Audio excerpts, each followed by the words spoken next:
Hello everyone, this is update for September 7, 2024, day 927 of the war end of the date update. Also catch up for since beginning of September. I needed to take some time off for personal reasons. Now I'm back to making videos. I'm gonna start with a general macroeconomic update, as you can see.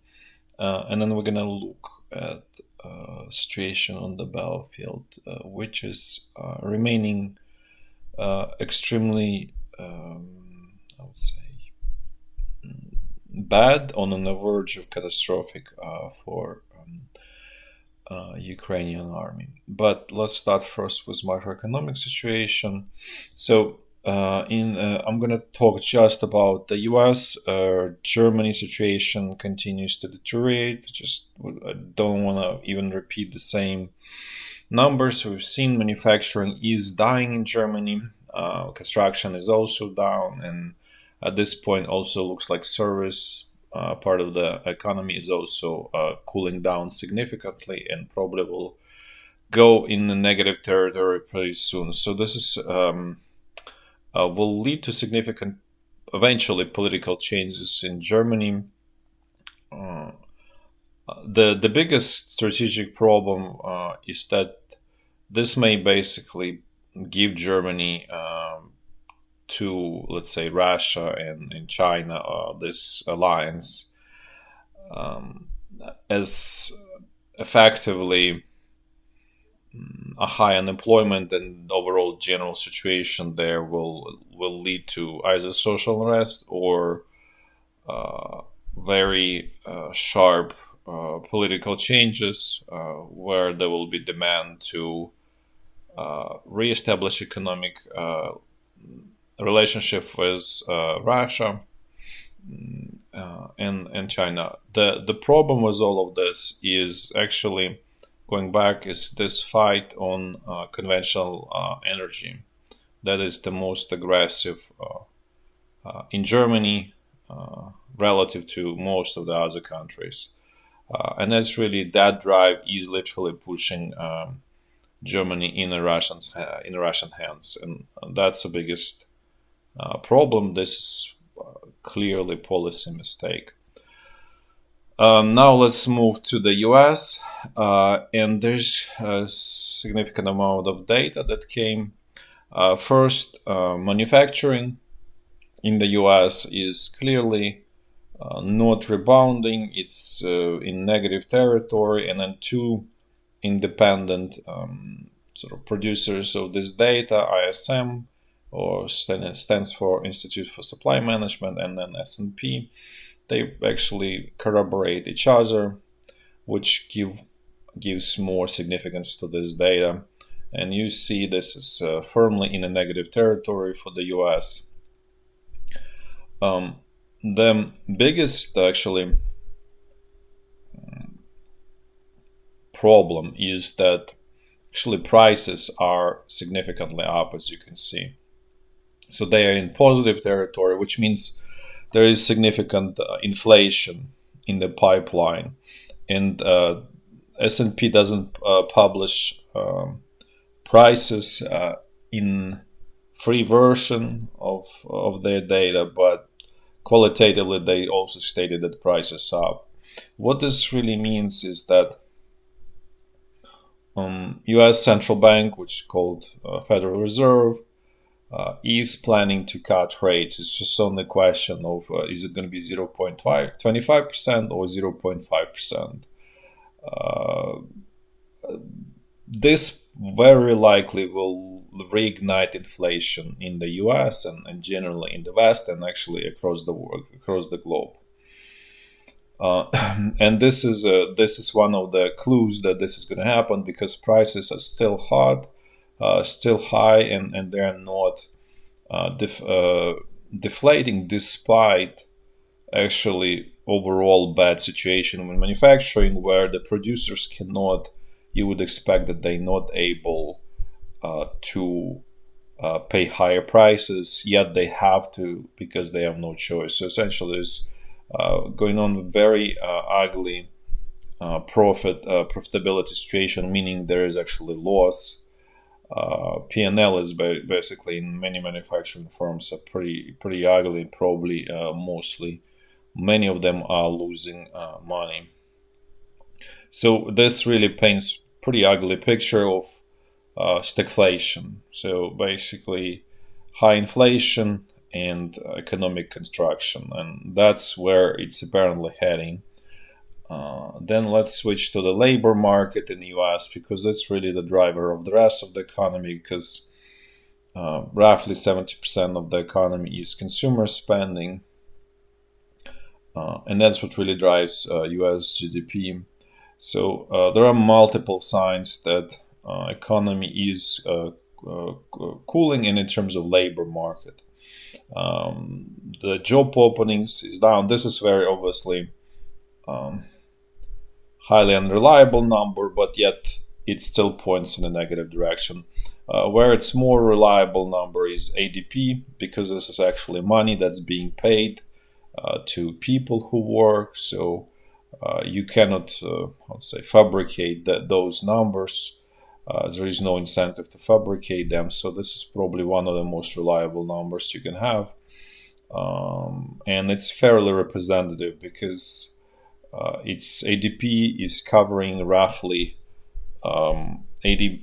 I think it's like 18% of the U.S. labor force. So it has extremely strong statistical significance, which is I want to contrast with the U.S. Government labor statistics, which is done on very small sample, actually surprisingly small sample. So that data actually has a lot less reliability than this privately produced data. So the economy in the U.S. added 99,000 jobs, which is a significant reduction. In the past, it used to be 200 plus, at least high teens, and it's just right now under 100. The most negative trends are actually sort of under the hood. Again, pointing to the same picture with manufacturing. It's continuing to lose. There's continuing loss of jobs in manufacturing, but even more sort of negative trend is there is a loss of jobs in a professional business service and in information. This is white collar jobs, very high paying jobs, and this is what underpins U.S. economy, because spending in U.S. economy is really concentrated to about 20-30%, top 20-30% of the population that earns most of the money, they pay most of the taxes, and they do most of the spending in the U.S. economy. So, and these numbers show that there is a reduction of number of these people. On sort of positive that's offsetting is there is increase in financial service, plus 16. So not everything so negative, but I would say the negative of these two areas is that professional business service, ideally they generate some value add, and the same is information. So there is something being created, versus financial services is essentially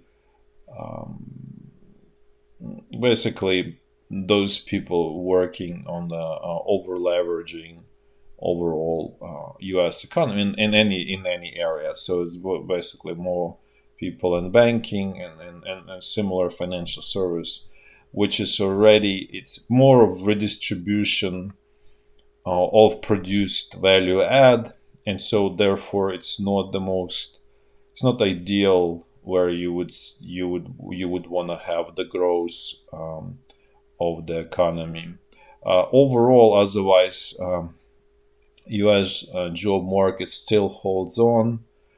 As you can see, even initial jobless claims, and especially non-seasonal adjustment, fairly low. So situation is still, call it like under control economy-wise, specifically more So about the labor market in the US, which, as I stated, is the linchpin that underpins the whole economy in the US and GDP. So for now, this moving along, but there's obviously sort of clouds on the horizon there. Also, want to highlight that US debt continuing to grow, and that's it's already pushing towards 35.5 trillion, and looks like the deficit is going to be close to 2 trillion for the fiscal year, which will end on September 30th. So our next video, I'll actually review updated situation on the fiscal situation in the US, and I will actually try to explain why this governmental debt is so important, and how it drives the rest of the economy, how it actually drives this GDP, jobs, and everything. Now let's actually switch a little bit to not quite a battlefield, but to Russian economy. And there are one of the most important things that's going on with Russian economy is severe, potentially severe financial crisis related to payment blockade in China. So there's growing and more severe pain for Russian exporters and actually importers to use China as a payment venue to basically to the world. So China is essentially blocking Russia's payments, which again shows that nothing is so black and white in relationship between China and Russia, and it's probably creating some strain. And that's obviously a result of the U.S. sanctions on the financial in the financial world, where there is real threat for many Chinese and other banks around the world that there will be immediate sanctions for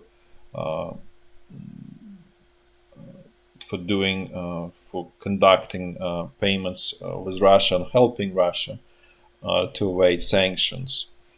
So we'll see what happens, but in the near future, but within a month or two, if this all obviously persists and Russia not going to figure out something else, there might be significant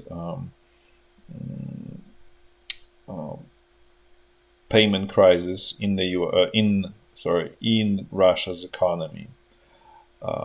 It gets to the point that Russia is openly discussing border schemes with various countries, and that's obviously even more disastrous situation. It's essentially disintegration of the economy. So, in this situation, it will be very interesting to see what's going to happen, because Russia is getting to the point is that it's either its economy is going to collapse because the payments cannot be made, and so everything is stopping, or it might be actually forced to switch to payments in gold. Not because Russian political top wants it, it definitely doesn't want it, it's totally nuclear option, but they may be forced due to basically survival threat. And that if that really happens, that may actually create revolution financially, and that actually will be a real threat to US dollar, because that effectively means return to the gold standard in the world.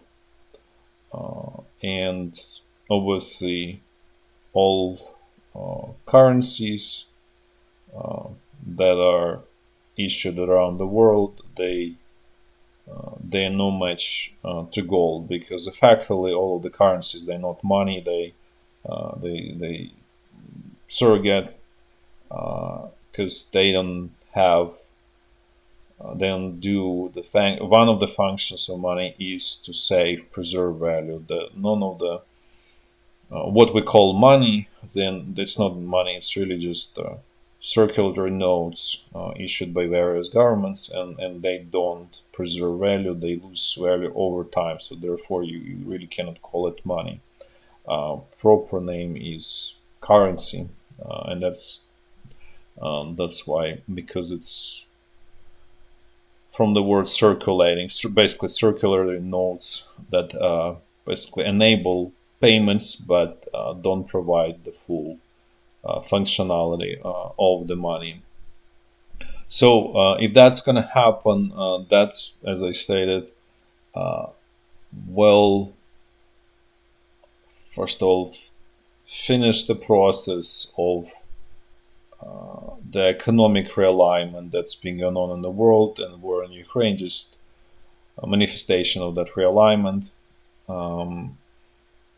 And that will also start a completely new sort of chapter in economic and financial world, where the return to gold standard will change the way we live. Let's put it this way, completely, because it's absolutely different way of living, literally. And now I'm actually gonna switch to the situation in Ukraine, on the battlefield there, and because and I forgot to mention, Russia's president visited Mongolia, and Mongolia didn't honor arrest order issued by international court,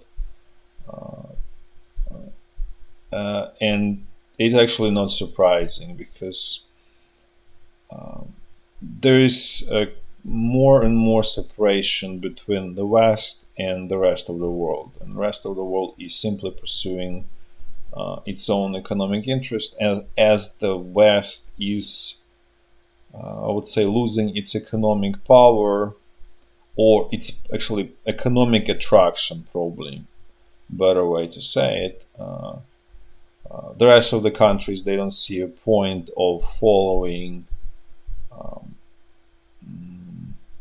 or adhering to international legal system and to the rules that were established essentially by the West. And so that's really, in a sort of nutshell, what's happening there. And Mongolia is feeling comfortable enough, not adhering, especially since it's essentially sandwiched in between Russia and China, which basically also puts a lot of pressure, political and otherwise, even economic, financial, and even military pressure on Mongolia to align itself with both Russia and China. Now, actually, back to the situation in Ukraine. In a nutshell, situation for Ukrainian army becoming worse and worse. It is becoming, I would say, getting into the desperate situation for Ukrainian army, specifically around the Donetsk area, and I'll discuss it once we get there. But let's do it in a clockwise fashion first, the way I always do. So we're going to jump to the situation in the Kursk region of Russia, where things essentially the same. Ukrainian advances are stalled. As I stated before, Ukrainian forces don't even have enough resources to mop up this area, still controlled by Russian, south of the Seym River, which shouldn't be that difficult.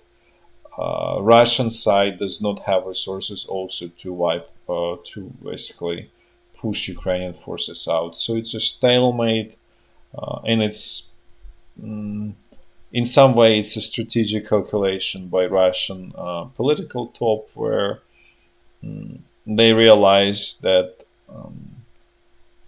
Ukrainian advance will be self-contained because Ukrainian forces don't have enough reserves and resources to continue advance to actually pose any real threat to Russia. So Ukrainian forces could not even get to this nuclear power station, which is in a town called Kurchatov. As you can see, this whole pond or lake that you can see there, this is actually cooling water for those reactors.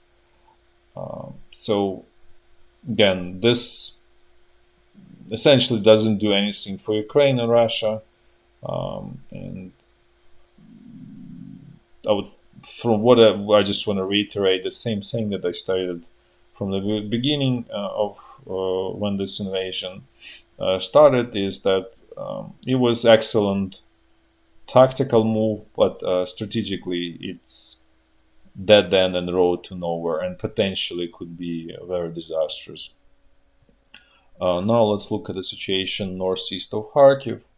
Things here also in stalemate mode, both for the same reason as in Kursk. Both sides don't have resources.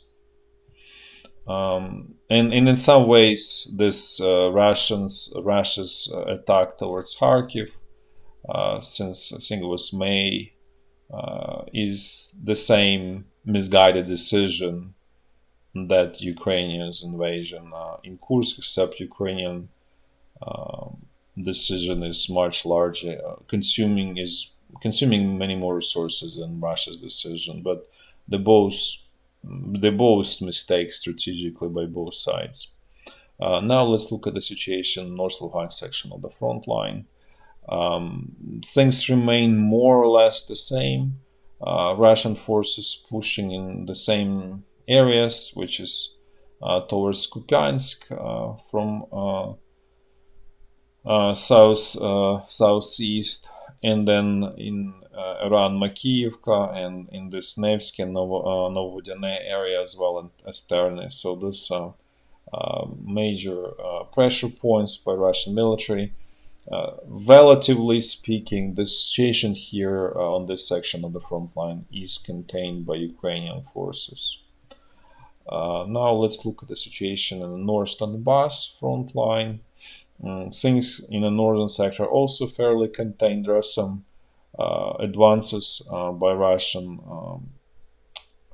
forces towards this village Peroyizne, but still situation relatively okay for Ukrainian forces.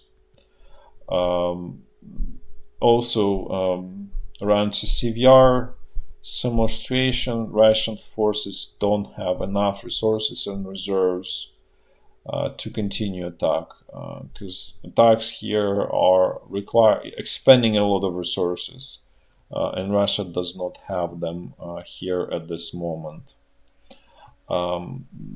What Ukrainian actually, let's look at the situation on the central Donbass front line. First, things obviously nearly catastrophic for Ukrainian army, and I think they will get into catastrophic situation unless something happens in Russia and they simply cannot continue what they were doing. And one of the signs that things are really getting catastrophic is that Ukrainian command started pulling both of those, which one is 12th and the other one is the third one, and one is in Ukrainian army, another one is in National Guard. So both parts of those units were pulled from their actually original areas where they are, to basically plug the holes and to do immediate counterattacks, which in case of Azov, it was very successful. Azov, that's number 12, not number 3. So they managed to liberate a significant portion of this town, New York, and got into the center of the city. So that was a fairly successful and effective and efficient operation, at least for now. So it was, I would say, counterattack was totally a success. Again, shows that the problem in Ukrainian army is not in equipment or arms or anything like that. The problem is in motivation and motivated people or soldiers, because Azov does not have, for the most part, any Western equipment. It was prohibited, so they don't get pretty much anything. It's mostly Soviet equipment, and so they don't possess significant advantage equipment-wise relative to Russians units. It's simply better organization, better motivation, and that's really the core of any successful unit. And that's actually this whole situation highlights that they were able very, very quickly to push back Russian troops almost back to where they started. Then also parts of the 3rd Brigade Azov were thrown in the area Selidove Pokrovsk, which allowed to stabilize temporarily situation. It's still developing in a negative direction because the front line is just way too long, so there is not enough Azovs of this world to plug all of the holes that happen. And the reason for that, as I stated before, is motivation and organizational capabilities of the remaining Ukrainian brigades. There is also resources were thrown from a couple better ones, more motivated Ukrainian brigades, specifically 93rd. But it's very similar situation to what was going on with Germany at the end of World War II, like most of the 44 and obviously 45, where there were several units that were motivated, and in that case they were better equipped. That's not relevant in case here in Ukraine. But they were basically plugging holes. But eventually there were too many holes for Germany that those few units could not plug. And this is Ukraine is going in the footsteps of that situation, literally in almost to perfection. So the biggest problem here is that apparently Russian command continuing push into this kind of like a hole between Pokrovsk and Selidove, which most likely then they will turn south or towards mostly south. They also at the same time pushing south in the area of Ukrainsk and Zhelanne. They made some progress there. So let me show you that on more detailed maps. But the whole point is this whole section of the front line, starting from Pokrovsk all the way to Vugledar, looks like it's going to collapse, and Ukrainian forces will lose all of their defensive positions, and most likely will need to retreat probably 10-15 kilometers to the west, and that doesn't mean that stops there. So let's just start looking at the situation. So first, when I was stating that Russian command is still not abandoning the idea of moving between Pokrovsk and Selidove, there is a penetration where Russian troops captured Sukhyy Yar and currently attacking this village Lysivka. So that really makes them possible to move between the two towns and then effectively make making defense of Selidove useless. So that's significant problem for Ukrainian army. In area of Selidove, Ukrainian forces managed to stabilize situation. West Novogrodivka, Marinivka, Selidove. Situation was stabilized with the help of the 3rd Brigade Azov. And again, a brigade is actually incorrect name for those units. They are essentially divisions, close to 10,000 people each.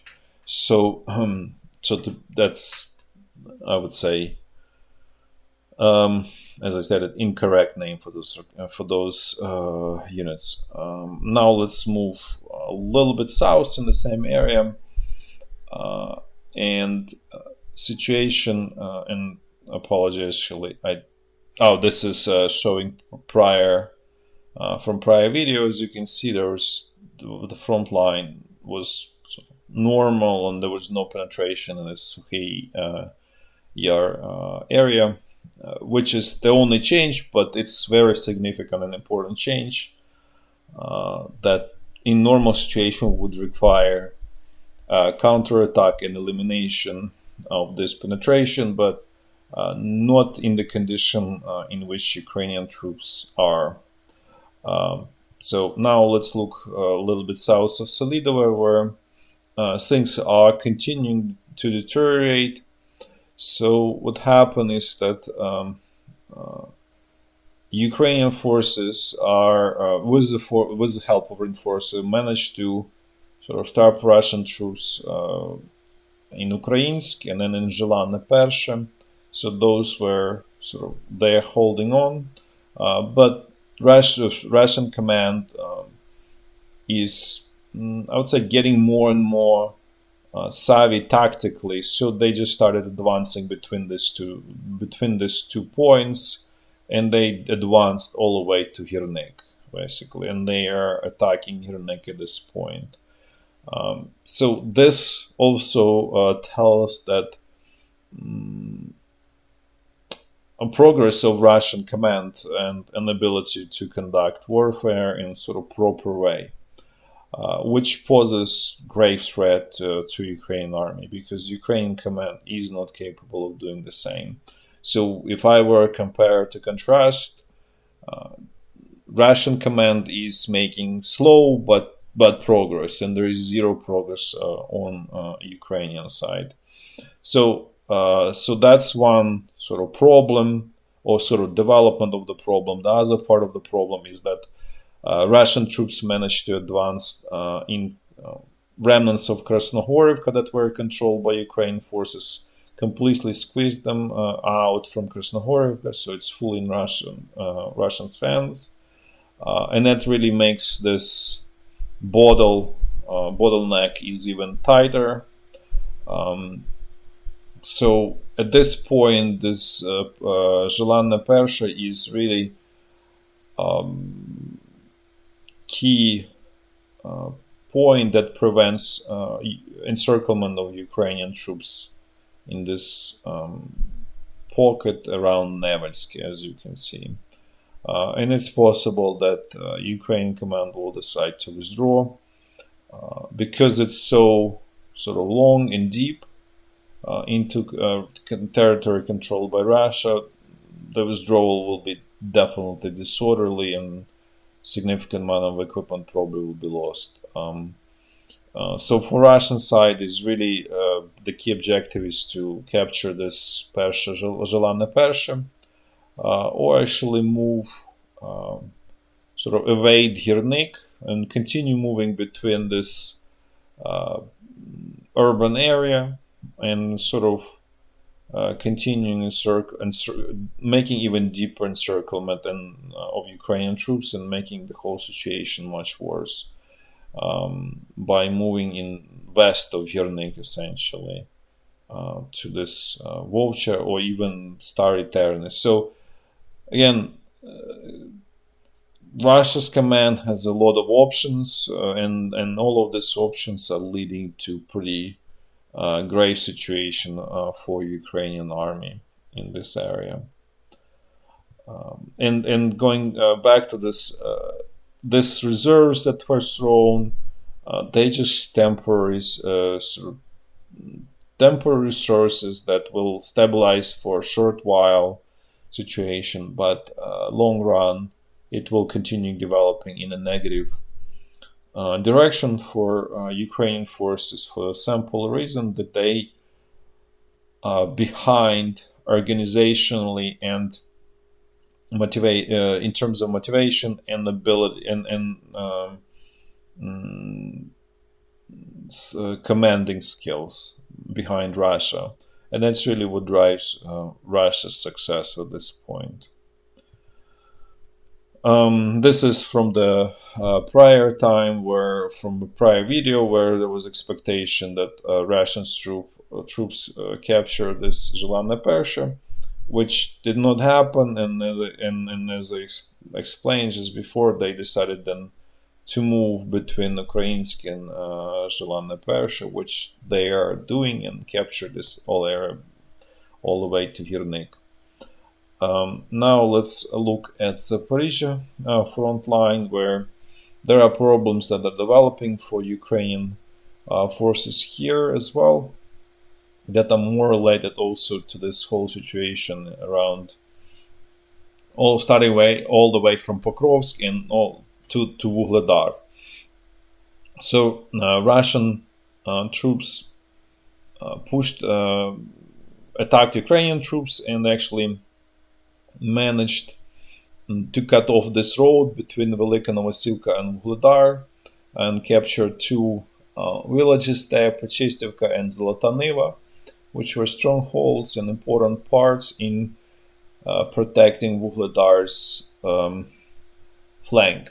So what this also indicates, and probably better to look at the bigger map, that if we look on this, I would say I did not update this big map, but if you will look from a big picture, so this attack from the south is apparently attempt to create a southern pincer, and then what's going on around Pokrovsk-Selidove and Ukrainsk is basically northern pincer, and the idea obviously to capture and collapse Ukrainian front line in this whole area, and including Vugledar, and either capture Ukrainian troops or force withdrawal to the west.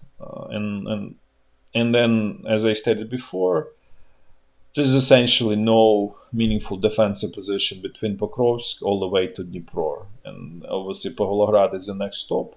But this potentially Ukraine can lose all of this area that I'm showing on this line: Dnipro, Pavlograd, Pokrovsk, and all the way to Zaporizhya. So it'll be, this will be nearly devastating blow to Ukraine as a country, not just Ukrainian military. And again, that's why the situation, the way things are developing in this area, are completely gray for Ukraine. And I'll finish situation with the situation along the Dnipro River. Things are completely quiet in this area. Thanks for watching. That's it for today. Bye bye.